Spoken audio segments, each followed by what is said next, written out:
Venezuela era un país dominado siempre por una suerte de caudillo, redentor y providencial que venía a salvar a los venezolanos de su tragedia. Eso se acaba en 1958. ¿Por qué? Porque nace un proyecto por primera vez civil que en cierta forma fue lo que intentaron hacer los repúblicos de 1811. Los venezolanos fuimos a lo largo de nuestra historia fratricida desde la guerra de independencia, esencialmente Caínes y Abel. Eso se acaba en 1958. En el programa de hoy, el guionista y director de cine venezolano Caupolicán Ovalles presenta el documental Venezuela Crónicas de un Genocidio, en el que, con ese atrevido título, intenta mostrar cómo su país llegó a ser lo que es hoy. Y también Carlos Alberto Montaner, escritor y periodista cubano, colaborador de CNN en Español, presenta su libro de memorias Sin ir más lejos, que es un título que me encanta. Carlos parece estar convencido de que ha llegado el momento de recapitular y de ir haciendo las maletas, como dice él. Por cierto, en el siglo XIX, el filósofo e historiador escocés Thomas Carlyle creía que una vida bien escrita es casi tan rara como una vida bien vivida. Y tiene razón, ¿o no? Comienza Camilo, que hablando se entiende la gente.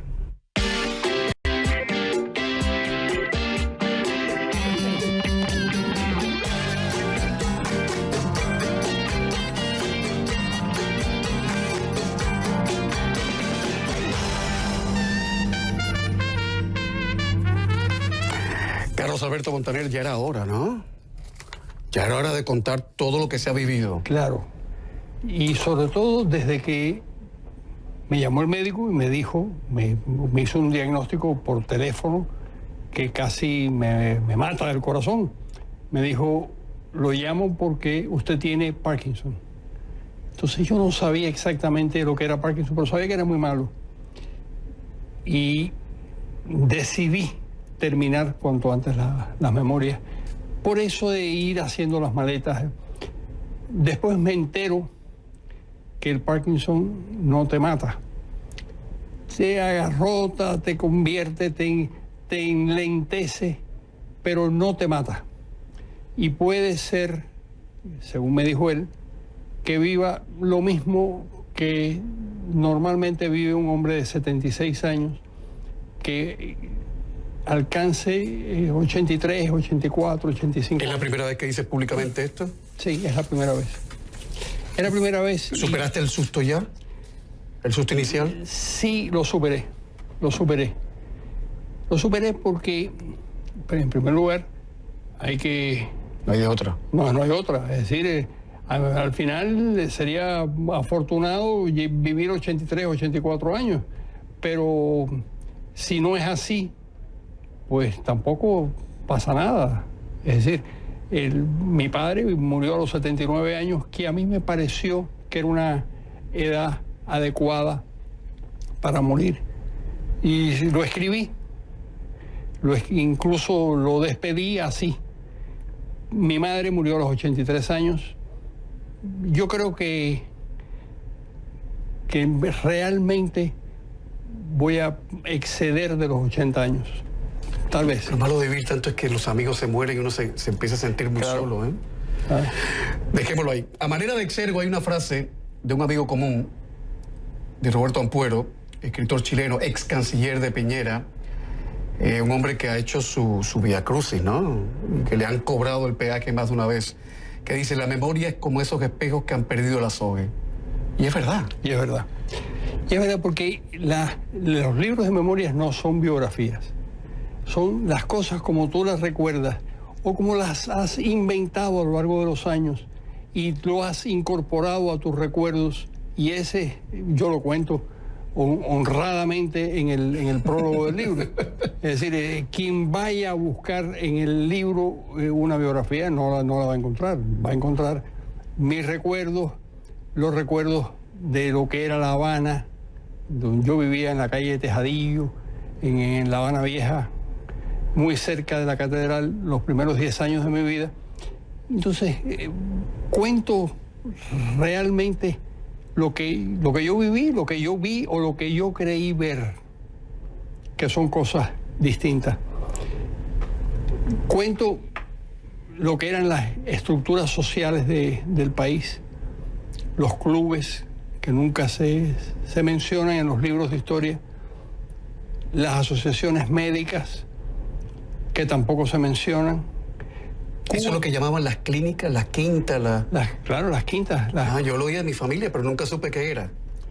Bueno, con decirte que el 76% de las poblaciones urbanas estaban vinculadas a clínicas. Y nosotros por $2.70 en la clínica a la que estábamos vinculados, las mujeres parían, nosotros nos operábamos de apéndice. Quiere decir que el mutualismo estaba funcionando realmente muy bien. El libro es sobre la vida de Carlos en Cuba y después, porque después, a los 18 años te vas al exilio. Yo no sé si irse al exilio a los 18 años, en el caso de Carlos Alberto, a mí me hubiera gustado irme al exilio a los 15, pero son circunstancias distintas.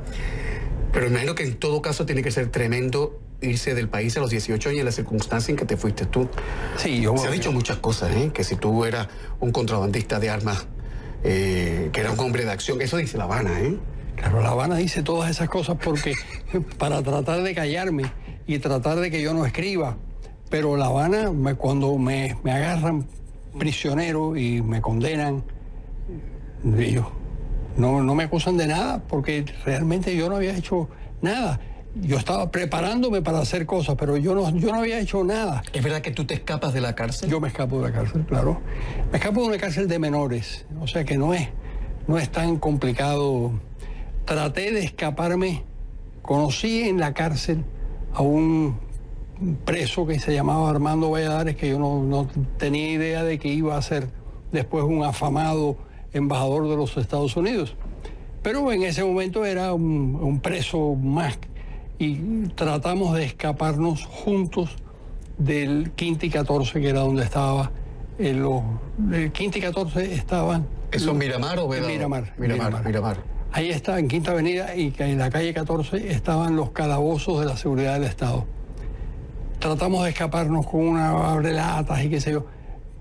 Si hubiéramos conseguido hacerlo, hubiéramos salido al despacho del director, porque nos hubieran matado. O sea, ridículo. Pero no tenían plano, no tenían nada. No teníamos nada. Ellos no eran papellón, ahí no. No, nada papellón. Todo eso lo cuentas. Lo cuento y después cuento el reencuentro con Valladares muchos años más tarde. Cuento el encuentro con Uber Matos, con Eloy Gutiérrez Menoyo, es decir, las personas o las personalidades importantes del exilio cubano y de la lucha contra Castro. Pero, y cuento también una cosa realmente interesante. A mí me condenan hasta los 18 años de edad, pero me sacan de la cárcel, de la prisión, para hacerme un análisis, para confirmar que yo no tenía 17 años. En ese momento yo tenía 17 años.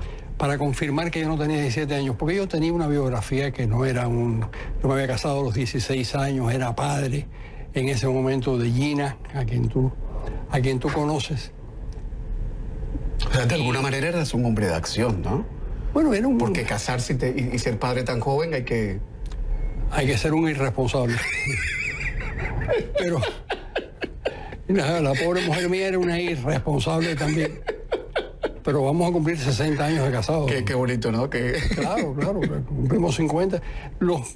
Siempre cuento que lo más difícil son los primeros 50 años, después. Ya después sale solo. Después sale solo. Carlos Alberto Montaner es un auténtico contador de historias. Un auténtico contador de historias. Siempre se le agradece a Carlos en los programas de televisión o en la cháchara cotidiana lo que a mí me gusta llamar la letra pequeña de la historia, porque saben ustedes que la historia la cuentan siempre en mayúsculas, pero este hombre hace unos cuentos de lo que está detrás de los grandes titulares que vale la pena. Por eso presumo que el libro va a ser un bombazo. Voy a publicidad, pero antes, ¿cuánto has demorado en escribir el libro, más o menos? Bueno, el libro lo empecé en el 15, pero lo aceleré en el 18. cuando me llamó el médico y me dijo... Aceleraste. Aceleró. ¿En algún momento fue traumático recordar cosas del pasado? ¿O doloroso o triste? Sí, fue así. En algunos casos, en los casos de recuerdos de familia que eran un poco complicados, sí, era un poco doloroso. Recordar Cuba, un país que nunca más has vuelto, ¿no? Que nunca más he vuelto, que no me dejan volver. Es decir, yo a lo mejor, si me da la volvedera, que es como un verso de Bryce, un poema, o por lo menos es algo que dijo Bryce Echenique cuando le dijeron, ¿y usted por qué vuelve a Perú? Y dijo, bueno, porque me dio la volvedera. Y estaba en Madrid, ¿no? Y estaba en Madrid. Yo conocí a Bryce en Madrid, sí. Me da la volvedera, está bueno.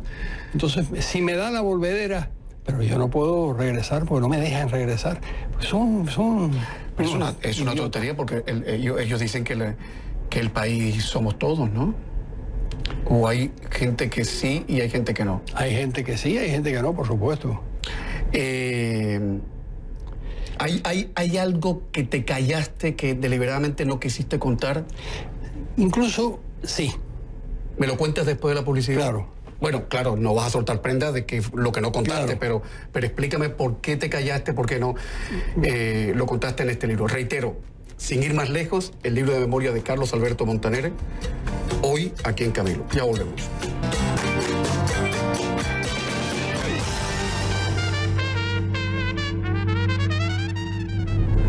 Carlos Alberto Montaner presentando sin ir más lejos su libro de memoria. Te preguntaba si te has callado algo, si te has mordido la lengua, porque... Sí, y es profeso. Por ejemplo, hay un capítulo que es la embajada, donde después que yo me escapo de la cárcel, me refugio en la embajada de Honduras. Honduras rompe relaciones súbitamente con el gobierno cubano y nos protege con su bandera, los venezolanos, por lo cual yo les estoy muy agradecido. Año 1961. 61. Principio del 61. Esto fue antes de la invasión de Bahía de Cochinos. Es decir, después de la invasión de Bahía de Cochinos, en abril del 61, es que Venezuela se hace cargo de la embajada de Honduras. Y ahí entran más de 100 personas. Y entra una señora muy atractiva, qué sé yo, cuyo marido estaba en otra embajada. Y entonces esa señora tiene relaciones con un asilado y sale embarazada. Dios del cielo. Y entonces Delia Fiallo, ¿no? Claro, era una cosa terrible. De novela, vaya. Y entonces entra a jugar un abortero que entra en la embajada con la simulación de que ella está enferma y que tiene que venir todo un el mundo lo especialista. sabía lo que estaba pasando. Todo el mundo sabía lo que estaba pasando, pero ella no sabía Que todo el mundo lo sabía. que todo el mundo lo sabía. Oh my God. Y entonces lo que ocurre es que le hacen el aborto y cuando el abortero sale de la habitación, todo el mundo grita, ¡Viva Herodes! ¡Viva Herodes! Y entonces, una cosa asombrosa. El asesino de los niños acaba de terminar. Acaba de terminar. Bueno, entonces, yo no doy el nombre de esa señora. Pero lo cuenta. Lo cuento. Menganita y Sutanito. Porque Sutanito ha muerto. Y entonces no vale la pena. Claro. Ya se puede contar, pero no se puede contar con el nombre. No, está bien. Porque ella realmente es una excelente persona, una muchacha muy buena, pero... Herodes. Esa chacota, esa manera de reírnos de todo que tenemos los cubanos, ¿es lo que tú crees que nos redima, que nos salve alguna vez de la tragedia, de la debacle, del infierno? ¿O nos compromete más y nos enloda más en la tragedia, la debacle y el infierno? Yo creo que tirar las cosas a broma, cosa típica de los cubanos, es complicado. Y además, al final nos hace daño, hace falta un poquito más de gravedad. Por ejemplo, en la embajada ponían siempre que llegaba un asilado, a última hora, lo sentaban frente al radio y un locutor se subía al techo y entonces cuando el tipo que manejaba la radio quitaba el audio y el locutor decía: se acaba de asilar en la embajada de Venezuela en La Habana un conocido homosexual, qué sé yo, que en esa época era muy grave, pero hoy en día eso no tendría ninguna importancia. Y entonces el tipo decía: no, yo les juro a ustedes que no. Y le estaban corriendo una máquina. Le estaban, claro. Hasta que llegó un loco y el loco no toleró la cosa y rompió una botella, se enfureció y agredió a la gente y una cosa... Estamos hablando de una embajada, un centenar de personas que están a la buena de Dios porque no saben cuándo van a salir de ahí. No, estuvimos con 7 un meses. Régimen autoritario totalmente, o sea... 7 meses y además pensando que no íbamos a salir nunca. La gente se dejó la mitad del bigote, en fin. Oye, después de este libro de memoria, ¿se mantiene la idea de escribir una novela sobre el yerno de Marx? Sí, claro. El yerno de Marx... Vaya personaje, ¿no? Marx tuvo 3 hijas y 2 se suicidaron. Una de ellas era Laura Marx, que estaba casada con un cubano. No se suicidó por eso, pero hubiera podido suicidarse por eso.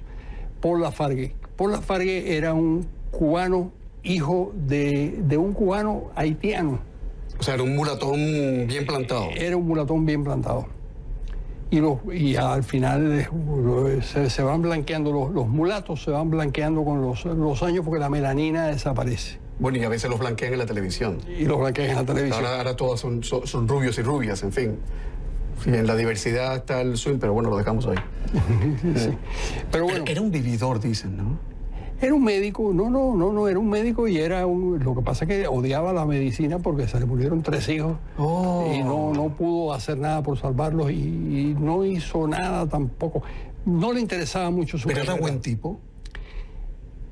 ¿Tú dices físicamente? No, buena persona, Pablo Lafargue. Pablo Lafargue no era una mala persona. Lo que pasa es que Marx tenía una pésima opinión de él, pero porque lo veía como un francés. Y Marx detestaba, como buen alemán, detestaba a los franceses. Y las 2 hijas se le casaron, 2 de las hijas se casaron, y la tercera también se unieron a franceses. Y eso le molestaba mucho a Marx. No porque el hombre fuera negro y de mulato, ni mucho menos. También. Ya. Porque había un elemento de racismo en Marx. Marx le llamaba el hotentote. Mira qué lindo, ¿no? Ahora lo hubieran llevado al Departamento de Recursos Humanos, ¿no? Sí. Y por supuesto a Paul Lafargue le molestaba mucho que le dijeran el hotentote. Y además de eso que le dijeran la primera carta que le escribe Marx a su yerno, al quien iba a ser su yerno, era para quejarse de sus excesos románticos con Laura. ¿Por qué? Porque era un viejo burgués. Hay cuento en la novela. Pero ya la novela se está escribiendo. Se está escribiendo la novela y además hay una obra de teatro escrita por tu amigo Montaner, por mí. También. Sí. Que es el último día de Laura Marx y de Paul Lafargue. ¿La novela para cuándo sería, más o menos? Yo creo que terminaré el año próximo. ¿Y saldrá el año más arriba? Más arriba. Pues la presentamos aquí, entonces. La presentamos aquí. Te agradezco que hayas estado, te agradezco que hayas contado lo que has contado. El libro ya está en Amazon. Ya está en Amazon. Ya está en Amazon. Amazon tiene todo. Vende hasta nuestras almas. Sin ir más lejos, que me encanta el título, lo reitero, Las memorias de Carlos Alberto Montaner. Carlos, un abrazo grande. Muchísimas gracias. Qué buena suerte. Ahora nos damos un saltito a Venezuela, con un documental que intenta explicar por qué Venezuela se convirtió en lo que es hoy. Y ponga usted el calificativo. Ya volvemos. Les voy a robar 15 segundos porque se quedaron algunos datos en el tintero sobre Carlos Alberto Montaner. En 2010 recibió el premio Juan de Mariana por una vida dedicada a la defensa de la libertad. Es el responsable de unos 30 libros y miles de artículos. Sus libros más recientes son las novelas La mujer del coronel, Otra vez adiós y Tiempo de canallas. Y el ensayo que lo recomiendo, El presidente, Manual para electores y elegidos. Ahora, a Venezuela.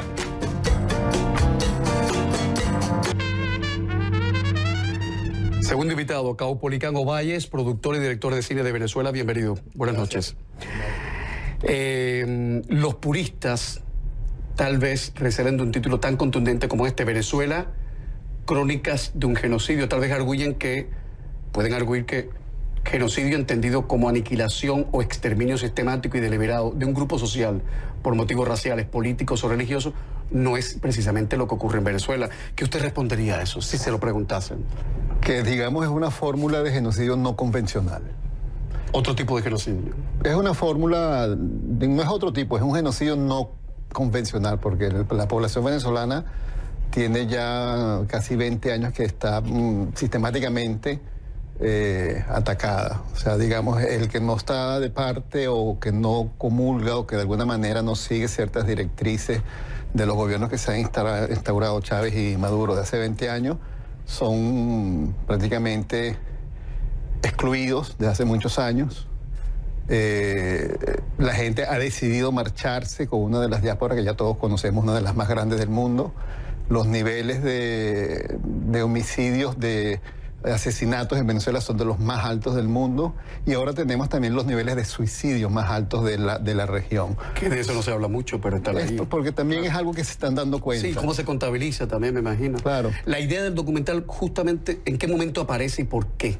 De su vida, ¿en qué momento de su vida aparece? Desde que ya nos damos cuenta que esto es una tragedia que no tiene parangón en la historia. O sea, no se puede comparar con otras que han sucedido en la historia, digamos, de Occidente, de nuestra América.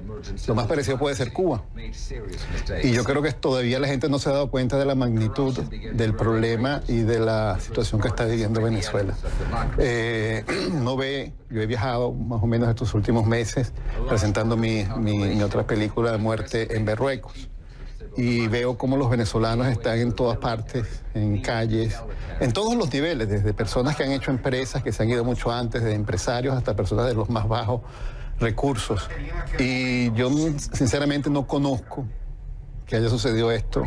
En América al menos nunca ha sucedido. Quizás tenemos algunas noticias de cómo pudo haber sucedido esto ahora en Siria y otras migraciones, pero esto es algo inaudito. O sea, es como si es el Estado que está combatiendo a sus habitantes, porque si no están de acuerdo con lo que ellos hacen, entonces o se van, o se mueren de hambre, o se mueren por enfermedades también, que tampoco está cuantificado eso. O sea, hay una gran cantidad de situaciones que se están presentando en Venezuela que son inéditas. Por eso es que eventualmente el título, porque si somos puristas del lenguaje, quizás tiene razón más o menos lo que usted dice, que puedan establecer algunas personas. Pero si vamos a la realidad, la tragedia que se vive en Venezuela, hay que estar allá, hay que vivirla para saber qué es lo que está sucediendo. Caupolicán Ovalles es hijo del poeta venezolano Honorio Rafael Caupolicán Ovalles Colmenares, que merece una película. Sí, ya yo le hice un documental.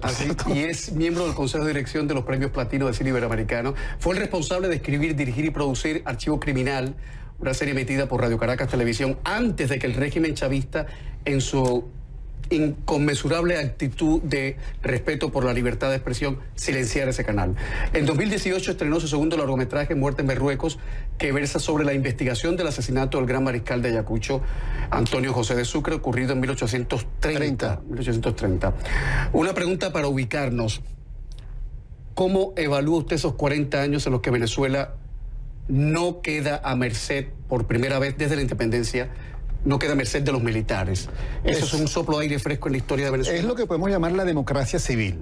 La democracia civil que Venezuela, de alguna manera, logró desarrollarse, construir, ser un país muy complicado, por supuesto, dentro de unos parámetros. Venezuela venía prácticamente casi de 180 años de dominios de gobiernos militares. Es la única vez donde en Venezuela se establece un gobierno civil, que poco a poco fue, digamos, creciendo, desarrollándose, tratando de crear una democracia que fue en su momento una de las democracias más estables y más sólidas de América Latina, pero no se supo defender. La misma democracia creó elementos y mecanismos que se autodestruyó. Porque damos por sentado de que la democracia está ahí y para cuidarnos a todos. Permítame hacer un paréntesis, porque en el documental Beatriz Rangel lo cuenta de esta manera. Yo quisiera decir que el periodo histórico que va desde 1958 hasta 1998 en Venezuela, quizás el periodo de mayor estabilidad, de mayores avances desde el punto de vista del desarrollo y de mayores contribuciones al desarrollo del hemisferio.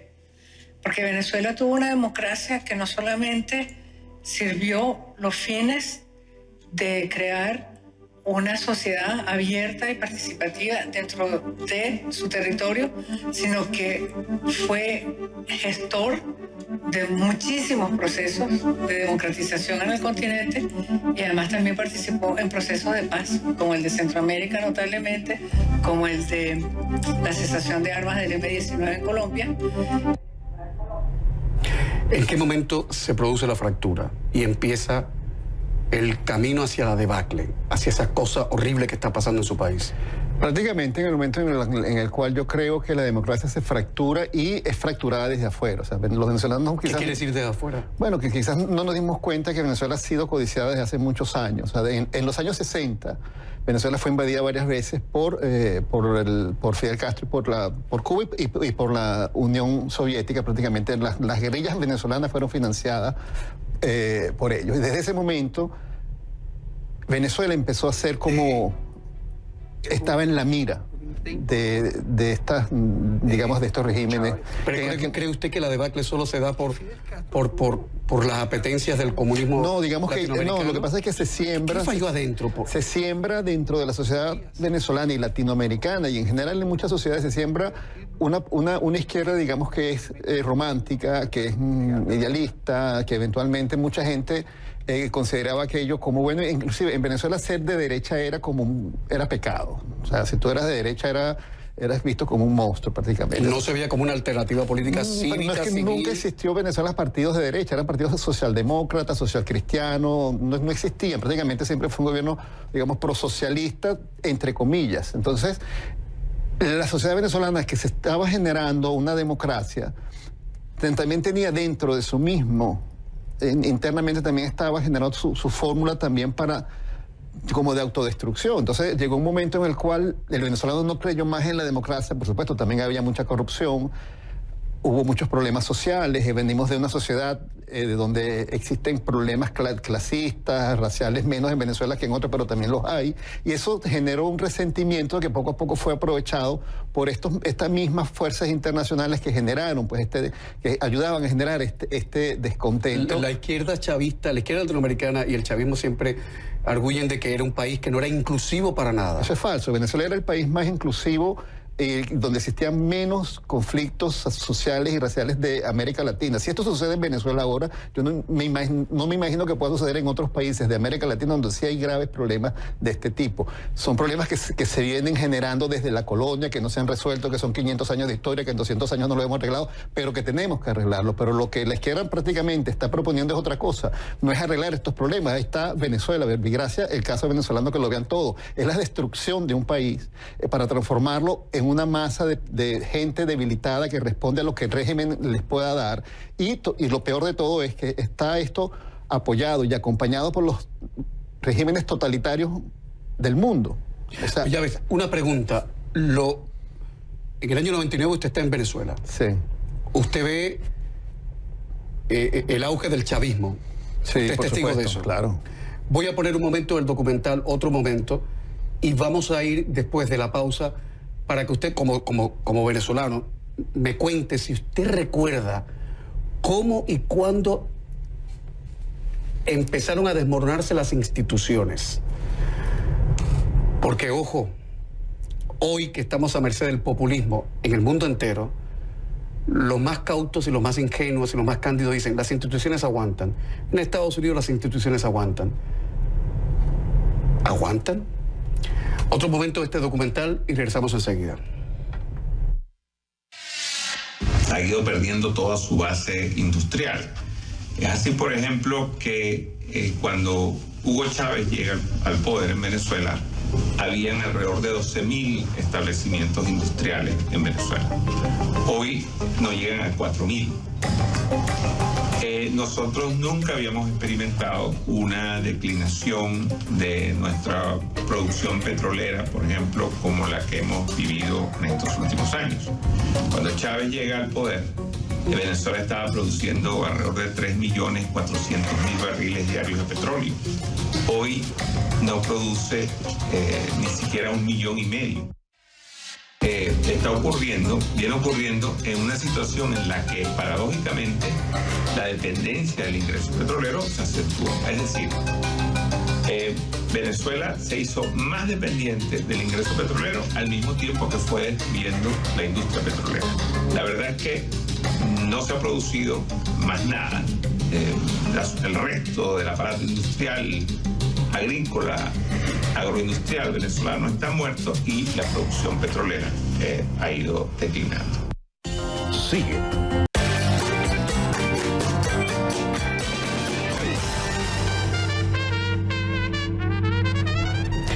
Caupolicán Ovalle es productor y director de cine de Venezuela, que está presentando hoy su documental, donde él intenta de alguna manera explicar qué diablo fue lo que pasó en su país. Usted está en el año 99 en Caracas. Sí. Ya se percibía cómo el chavismo se estaba cargando, Hugo Chávez se estaba cargando las instituciones, ya se percibía cómo habría penetrado en el Consejo Nacional Electoral, en el Tribunal Supremo, o eso era disimulado. Fíjate, lo que pasa es que anterior a eso vino una etapa en la cual Venezuela trató de fortalecer su democracia abriéndose hacia, digamos, la elección de alcaldes, gobernadores, y eso generó como que mucha gente llegara al poder. O sea, digamos, se empezó a diluir el poder porque en verdad esos años anteriores había como una fórmula, digamos, todavía caudillista, heredada de toda nuestra herencia hispanoamericana. Eso permite que entren muchos partidos también a ese espectro político, y ahí según mi punto de vista, fue donde se empezaron a penetrar, donde empezaron a generarse una cantidad de intervenciones foráneas. Por ejemplo, el Caracazo ahora se estudia y se establece que no fue una cuestión social, una explosión de los caraqueños, sino que fue planificado. Inclusive hay testimonios donde se plantea que cuando los militares disparaban hacia los cerros era porque desde los cerros había francotiradores que les disparaban a ellos y ellos no entendían por qué. Entonces sí, hay una planificación en todo esto de hace muchos años. Cuando Chávez llega al poder, lo primero que se plantea es una constituyente. Entonces ahí empiezan entonces todos los cambios. La constituyente es la que le permite a ellos legalizar. Y dinamita todo lo que había. Ahí empieza todo. Ahí es donde empieza todo. Pero ya antes usted persiste en la idea de que había un interés, digamos, por el castrocomunismo o la izquierda más cerril latinoamericana de influir en Venezuela. Quizás en aquel momento yo no lo intuía como lo veo ahora, pero alguien, por ejemplo, como Teodoro Petkov, ¿lo veía claro? Posiblemente Teodoro, antes ya, cuando él habla de las dos izquierdas y se separa, digamos, del estalinismo, le empezó a ver algo por esa vía. Él, digamos, fue una de las primeras personas que se separa de la parte soviética dura.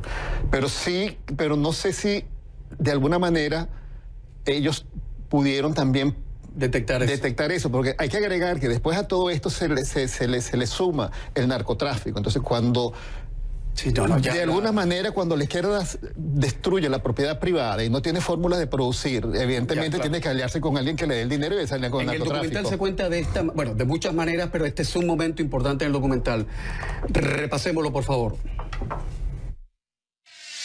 Yo escribí un artículo en el Washington Times hace algunos años, donde yo decía que el secretario general del Partido Comunista de Cuba, Blas Roca, en su discurso del año 61, dijo que la revolución cubana había avanzado mucho, pero no se consolidaría hasta tanto no pusieran la bandera cubana en el continente americano. Y en la parte del continente americano era Venezuela. O sea, desde el año 60, 61, los cubanos tenían una visión clarísima de que Venezuela era el objetivo fundamental para consolidarse ellos, como de hecho ha resultado. Lo que el gobierno cubano no soñó en ese momento era que un día iba a tener el control de Venezuela. Eso vino como consecuencia del golpe, el intento de golpe de Hugo Chávez, y que Fidel Castro tuvo la visión de que aquel personaje de segunda categoría podía servir a los efectos de convertirlo en un elemento fundamental para entregarle a Venezuela, que era el viejo objetivo, es decir, desde el año 60, desde el año 59 que va a Venezuela, él sueña con el petróleo venezolano. Multiseguro suma. @CamiloCNN, mi dirección en Twitter. Las puertas están permanentemente abiertas. Ahí cabe todo el mundo. Todo el mundo.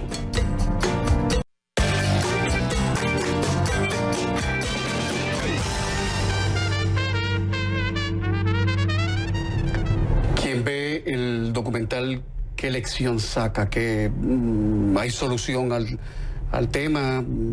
¿Quién salva a Venezuela? ¿Cómo se salva a Venezuela? Fíjate, la idea del documental es dejar también, es un documental, no es una noticia, no es un reportaje, es un documental que quiere dejar sentado un poco cómo sucedió todo esto para que tengamos esos elementos de juicio, para que sepamos dónde estuvimos y qué podemos hacer. O sea, la idea es que la gente también tenga, o sea, elementos para analizar y concientizar qué es lo que está pasando y cómo podemos salir, porque muchas veces no nos damos cuenta de las cosas que estaban sucediendo, muchas veces no organizábamos esas ideas y esos momentos. En el documental yo trato de mostrar un poco todas estas cosas que muchos saben, pero que al verlas en contexto y a verlas unidas ya sacan otra idea. Y por supuesto, esto es un documental que dura una hora y media más o menos y no va a resolver ni va a demostrarte todo lo que hemos padecido durante 20, 30, 40 años. Más bien es una reflexión. Y yo estoy tratando de hacer una serie documental donde vamos a tener otros capítulos que van a explicar otras fases, otros ya viene una segunda y una tercera parte. Sí, esa es la idea. Nos quedan 30 segundos aproximadamente. ¿A Venezuela la salvan los venezolanos?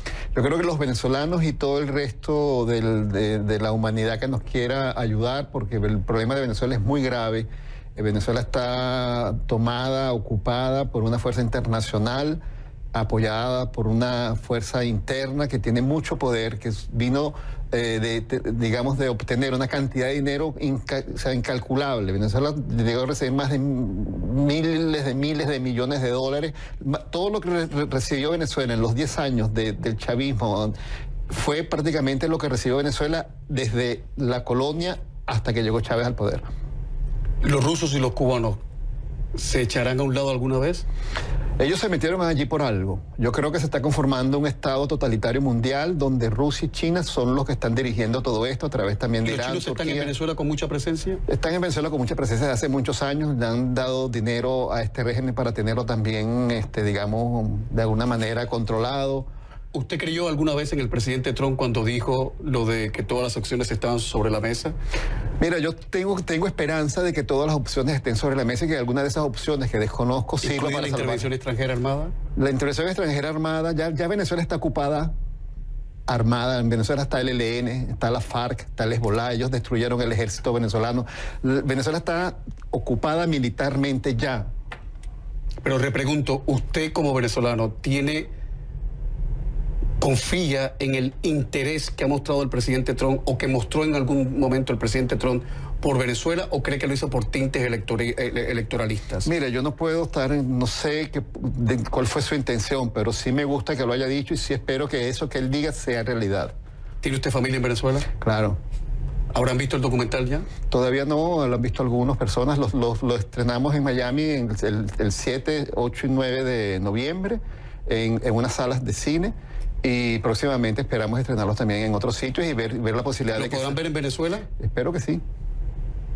Ya a través de las redes las cosas son diferentes. Quizás no en una sala de cine, quizás no en un canal de televisión, pero sí hay fórmulas ya de... ¿Cuánto tiempo lleva usted ya en el exilio? Yo llevo más o menos fuera de Venezuela ya con varios años. He estado entrando y saliendo de todas maneras, haciendo mis trabajos, pero creo que ahora va a ser un poco más difícil. Después de este documental no le recomiendo que regrese, ¿no? Gracias como ellos son tan cinéfilos, Miraflores ven todo el cine. Sí. Este programa lo están grabando.